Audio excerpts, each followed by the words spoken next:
When Bethesda first dropped the announcement for the Oblivion Remastered, the trailers showcased jaw-dropping 4K textures, HDR lighting, a polished overhaul that had fans unbelievably excited about the prospect of revisiting Cyrodiil in a whole new light. But I feel as players jumped in, the initial euphoria began to fade very fast. The world felt rather dull, something was missing from that original game, sort of soulless in a way. It turned what promised to be a triumphant return into what feels like a one-and-done experience for many players. I like to think of it more as a reflection of how deeply we've already lived this game since its 2006 launch, when it sold over 10 million copies by the time Skyrim came out and became a cultural phenomenon, its vibrant world etched into our memories. Now, as of right now, it's nearly been 4 months since the remaster's release and the buzz has shifted. Many people believe it was the same game, just prettier. A remaster that was most definitely needed, but was very safe at the same time. There was a growing sentiment that while the graphics are a fantastic treat, the core experience remained the exact same as that 2006 classic. Yes, the game looked beautiful in parts, the mechanics were much improved in parts, but where was the old magic and even the new magic? Was it nostalgia holding us back? Well, I don't quite think that's the case. I think there's always something that can be done to reignite that spark, especially in a world as vast as the Elder Scrolls. And I can get the fan sentiment here. After 2 decades of exploring Oblivion, fans like myself wanted more to keep us engaged. Bigger cities, new dungeons,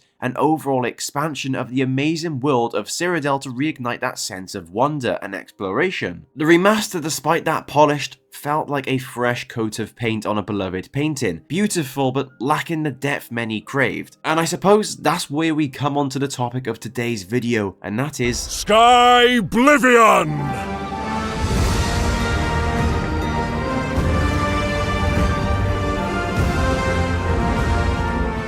Thankfully, this project is here to answer the call that so many of us have been demanding. Started all the way back in 2016 by the passionate Renewal Project team, this fan-driven endeavour has been a decade-long labour of love and is now racing towards that 2025 release that we've been so desperately looking forward to. With its 6th and final dev diary most recently releasing, it really showcased the vast scope and scale of what this project is going to hold for us, and why it truly might go ahead and beat the big boys at Bethesda and Virtuos in giving us a better Oblivion experience. Despite the fact that people think Todd Howard dropped that remaster this year to spite Skyblivion, it may have been his biggest mistake yet. Skyblivion could outdo Bethesda at their very own game, and I'm really looking forward to discussing that in today's video. But before we do get started, it turns out that only a small amount of people who actually tune into my content are subscribed, so if you do find yourself enjoying today's video, please be sure to consider subscribing for more content just like this. Now, as I previously mentioned, Oblivion Remastered came out with these amazing visuals, all created on Unreal Engine 5, delivering us with 4K textures and HDR lighting that really did transform Cyrodiil into a much more clearer experience for us. Now, this graphical overhaul truly brought the game into that 2025 category, with it being far more accessible to modern audiences. While it did look absolutely stunning, some people said that the colour palette wasn't quite what they expected and what they actually had in the 2006 release. Now, although far more detailed and textured, the colours were really taken out of the 2025 release, allowing people to actually see the comparisons between both games, saying that the 2025 version was far more dull in contrast. A lot of people felt that that high fantasy atmosphere was really taken out of it when this more realistic atmospheric approach was actually put towards this remaster. The art direction shifted to a more muted tone. The vibrant greens that we once saw in 2006 of all dates were now dulled into earthy browns and greys. Something I won't back down from was how technically impressive this entire overhaul was, but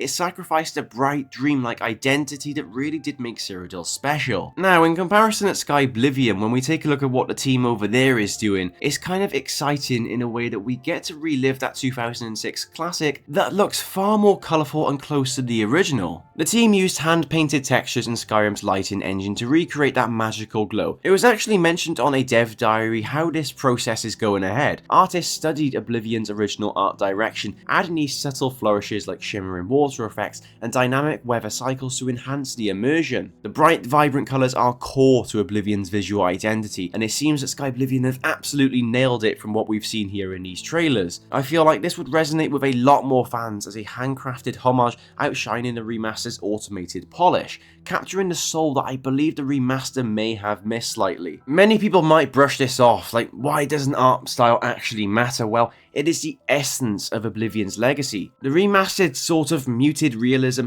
might appeal to newcomers, yes, but Skyblivion's vibrant atmosphere honors the game's roots and what made it special and fantasy in the first place. What we saw from the Oblivion remasters was enhancements for the current world that we saw in Oblivion 2006. Existing areas like Skingrad, Kvatch, all updated using Unreal Engine's 5 dynamic lighting and 4K textures, what we previously spoke about. It was quite literally a fresh coat of paint. It's like if I got someone to come over and paint my house. On the outside, yeah, it would look great, it would look absolutely fantastic, but I still walk inside and still have that tumble dry I've had for 10 years. Every city and town was just touched up, nothing more, nothing less. The same people, houses and quests were all there. That is where the innovation stops. No new dungeons, no cities, no regions were added, leaving the Shivering Isles and Cyrodiil unchanged in scope, with only aesthetic tweaks to landmark like the Imperial City. The remasters focus on a static facelift, limits exploration depth. Thankfully, the guys over at Skyblivion have had other ideas about some of Cyrodiil's most biggest and captivating areas. Let's just put it simply, there is a lot of new locations being added,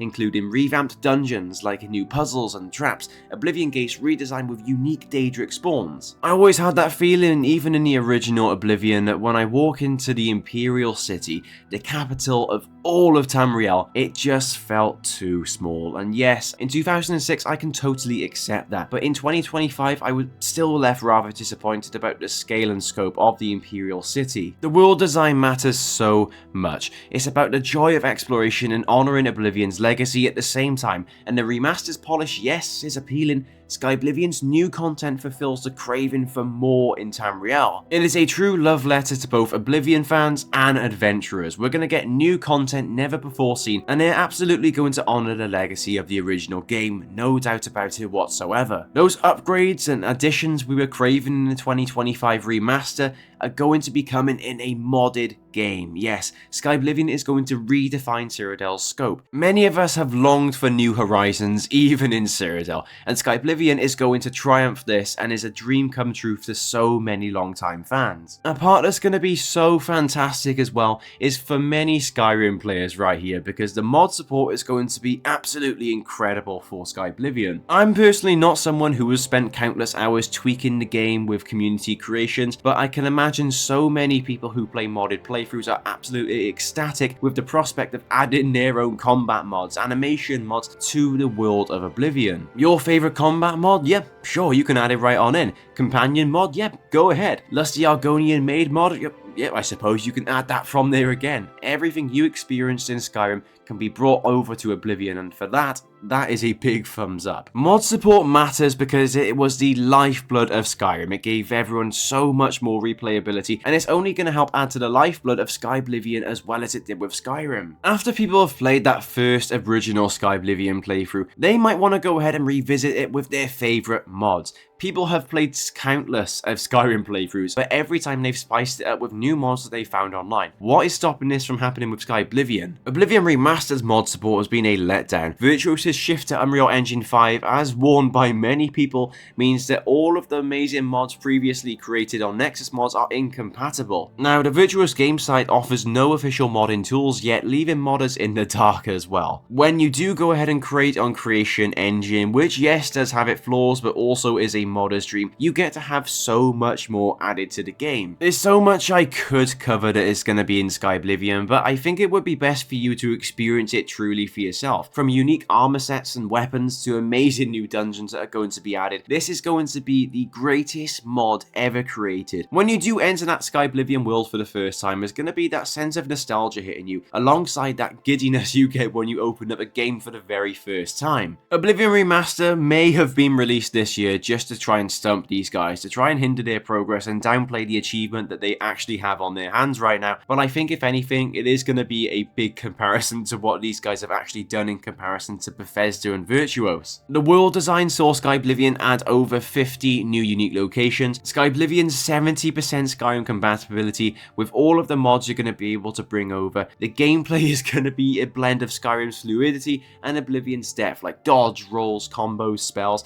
and it just outclasses the remaster's clunky combat mechanics. Every point aligns with the commentator's ultimate Oblivion package, and as a fan, I'm convinced that Skyblivion is the upgrade that we've all been craving so much. If Bethesda ever needed a wake-up call, I think it's going to be in 2025, when a load of unpaid, passionate Elder Scrolls workers go ahead and do Elder Scrolls better than they have in the modern era. Let me know what you think in the comments. Am I totally out of my mind? Is Skyblivion going to be nowhere near as good as I'm saying it is? And is Oblivion Remastered going to be the solid choice over the two of these copies? For anyone who isn't new to Skyblivion, I'm going to be linking all of the details in the description, so if you want to go ahead and check out the project for yourself and support them in any sort of way, please do. I very much encourage that you do. These guys have put a lot of work in for us, and it is finally time to get the game that we've been waiting for. You can expect it to release in 2025, and hopefully when we do look back at this video, it would have aged exactly like I thought it was going to, and we'll get a fantastic version of Oblivion made by some very passionate and amazing people. But anyway, thank you very much for watching. I'll hopefully catch you in the next one.